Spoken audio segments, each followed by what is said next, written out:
और carbon atom होगा वो इस तरीके से होता है। तो उसका जब आप कंबशन करोगे तो कंबशन के लिए ऑक्सीजन गैस की रिक्वायरमेंट है, तो दे दिया गया C2H6 दे दिया गया और कहा इसका कंबशन लिखो, then it is easy for you because आपको पता है कि जितना कार्बन है सब किस में जाएगा, हाँ CO2 में। तो 2 कार्बन है तो 2CO2 बना दीजिएगा। जितना आपके पास H एटम है उसका हाफ ऑफ द पार्टिकल्स किसके बनेंगे। आज हम लोग अपने टॉपिक स्टार्ट करने जा रहे हैं और वो है इडियोमेट्री।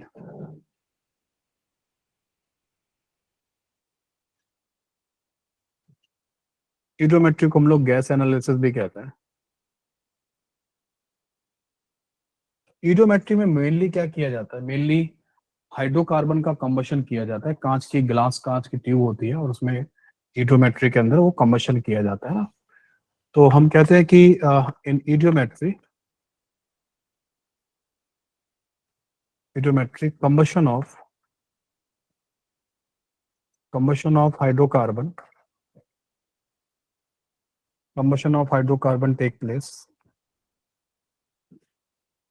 take place at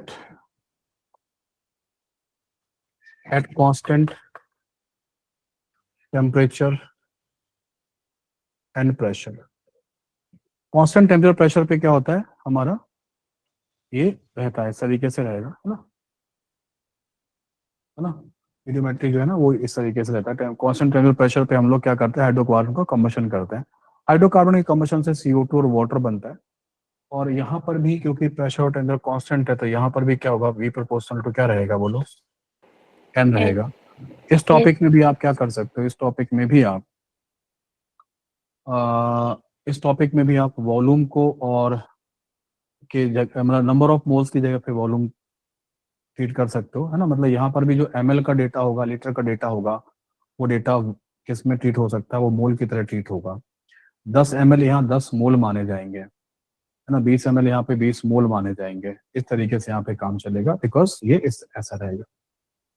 हाइड्रोकार्बन का जो कंबशन है, एक जनरल हाइड्रोकार्बन जिसमें H एटम होगा और कार्बन एटम होगा वो इस तरीके से होता है। तो उसका जब आप कंबशन करोगे तो कंबशन के लिए ऑक्सीजन गैस की रिक्वायरमेंट है।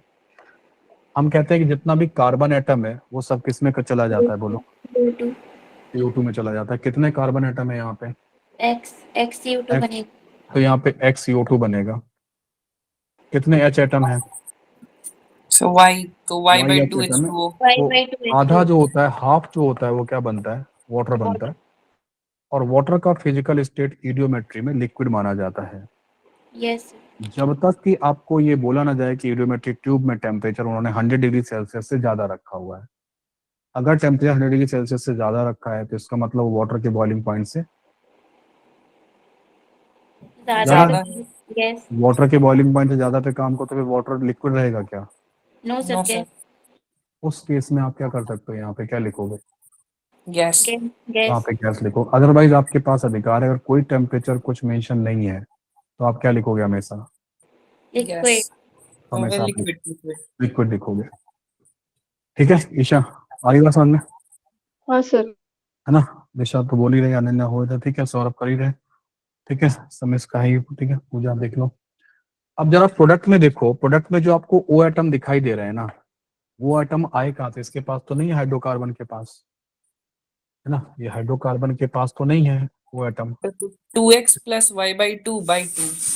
किसके पास है, ऑब्वियस सी बात वो एटम से आए होंगे। यहाँ देखें कितने वो एटम है बोलो। वो एटम अगर देखें तो CO2 से तो 2x आ रहा है और H2O से कितने आ रहे हैं,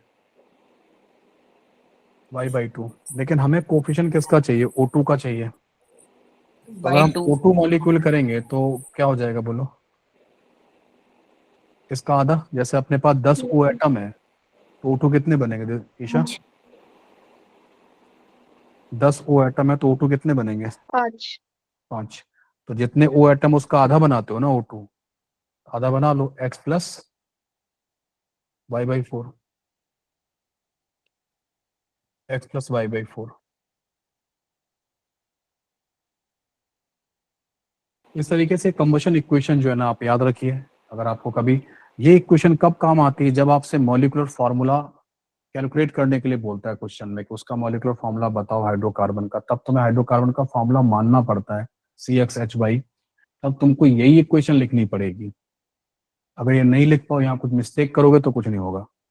हाँ, लेकिन अगर हाइड्रोकार्बन दिया गया है तब बड़ा आसान हो जाता है। जैसे मान लो दे दिया गया C2H6 दे दिया गया और कहा इसका कंबशन लिखो, then it is easy for you, because आपको पता है कि जितना कार्बन है सब किस में जाएगा, हाँ, CO2 में। तो 2 कार्बन है तो 2 CO2 बना दीजिएगा। जितना आपके पास H एटम है उसका हाफ ऑफ द पार्टिकल्स किसके बनेंगे, बोलो, H2O के बनेंगे। Now you can calculate the number of O atom in the product. 4 ये है, 3 ये है, टोटल 7 O एटम है। यस सर, तो O2 कितने रहे होंगे, 7/2। 7/2। ये लो बैलेंस हो गया आपका कंबशन रिएक्शन।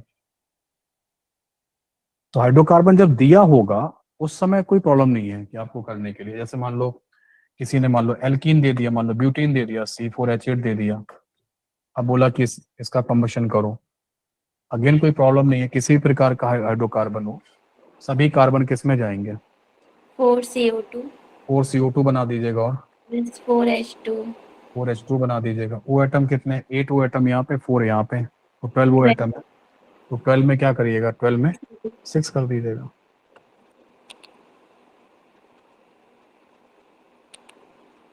हो जाएगा, बोलो। यस हाँ, सर, यस सर, इस तरीके से आपको ये हाइड्रोकार्बन वाला पार्ट जो है ना वो करना होता है, कर पाओगे, है ना। Yes sir, yes sir. ना हम लोग आगे काम करते हैं और इसमें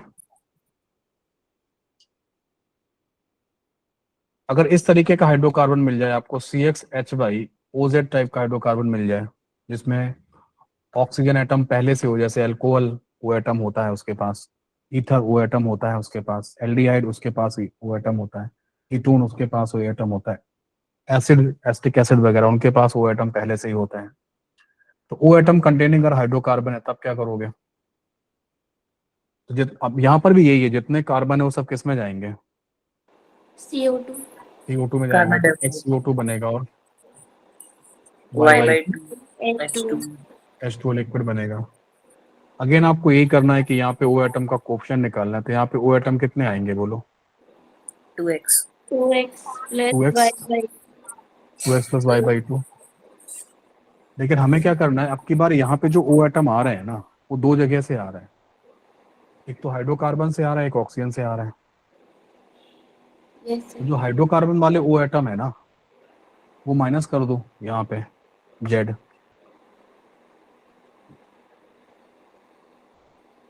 तो अब ये वाले जो ओ एटम है वो कहाँ से आ रहे हैं, केवल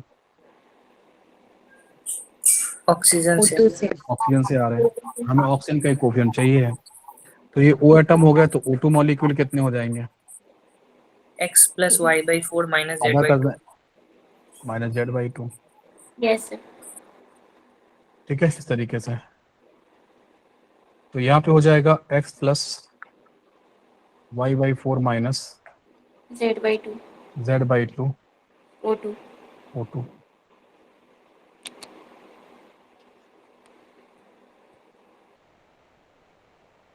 हो जाएगा।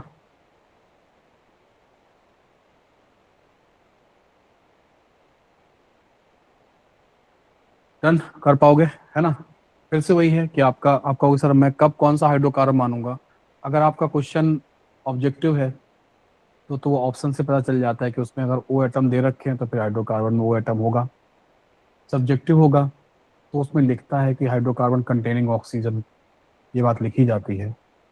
और नहीं लिखी गई है तो आप मान के चलिए कि फिर उसमें ऑक्सीजन नहीं है ना। इस तरीके से आप करोगे। अब मान लो कोई हाइड्रोकार्बन ऐसा है कि आपको उसको बैलेंस इस तरीके का है कुछ, है ना। मान लीजिए आपको दे दिया गया ऐसा कुछ, दे दिया C2H5OH दे दिया गया हाइड्रोकार्बन। इसकी जगह पे मैं क्या करता हूँ, ये अल्कोहल है सबको पता है, मैं एक काम करता हूँ इसको ऐसे लिख दूँ सी, अरे बेटर है we can write like this कि C2H6O। और इसका इसको क्या कर रहे हैं, ऑक्सीजन गैस से कंबशन करा रहे हैं। बताइए क्या बनेगा,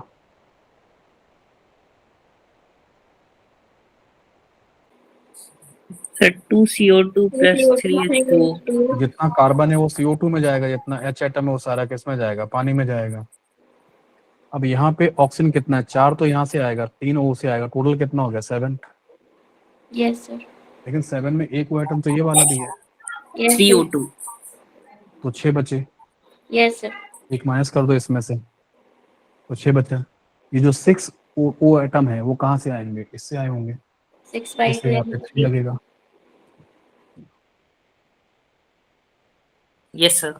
नहीं तो आप रख के देख लो, यहाँ पे रख के देख लो, x की वैल्यू यहाँ 2 रखो, y की वैल्यू 6 रखो और o की z की वैल्यू 1 रखो, इससे कंपेयर कर लो, तो भी आपका 3 आंसर आएगा। ईशा आया समझ में? दिशा, अनन्या, हाँ sir. Saurabh, Sasmit, yes Yes, sir. sir. Umesh, Yes, sir. हाँ आया Yes, समझ में? हाँ आ गया सबको समझ में? ईशा आज कम बोल रही हो, क्या बात है? नहीं सर। हम्म आ रहा है समझ में, नहीं आ रहा है क्या, ज्यादा भारी पड़ रहा है? नहीं आ रहा है। पक्का? हाँ। हाँ तो अब लेक्चर तो भारी शुरुआत से, अब धीमे धीमे तो बढ़ेंगे ही अब ना, धीमे धीमे तो कंटेंट जो है ना वो लेक्चर में बढ़ता ही जाएगा ना, अब क्या है तो हर जगह, है ना? ठीक है, इतना आसान होता सभी लोग ही कर लेते हैं, अगर आसान होता ना तो सभी लोग कर ले जाते, सभी सभी एमबीबीएस बन जाते, सभी डॉक्टर बन जाते, सब नहीं बन पाते इसलिए, है ना, क्योंकि वो आसान नहीं है एक्चुअली।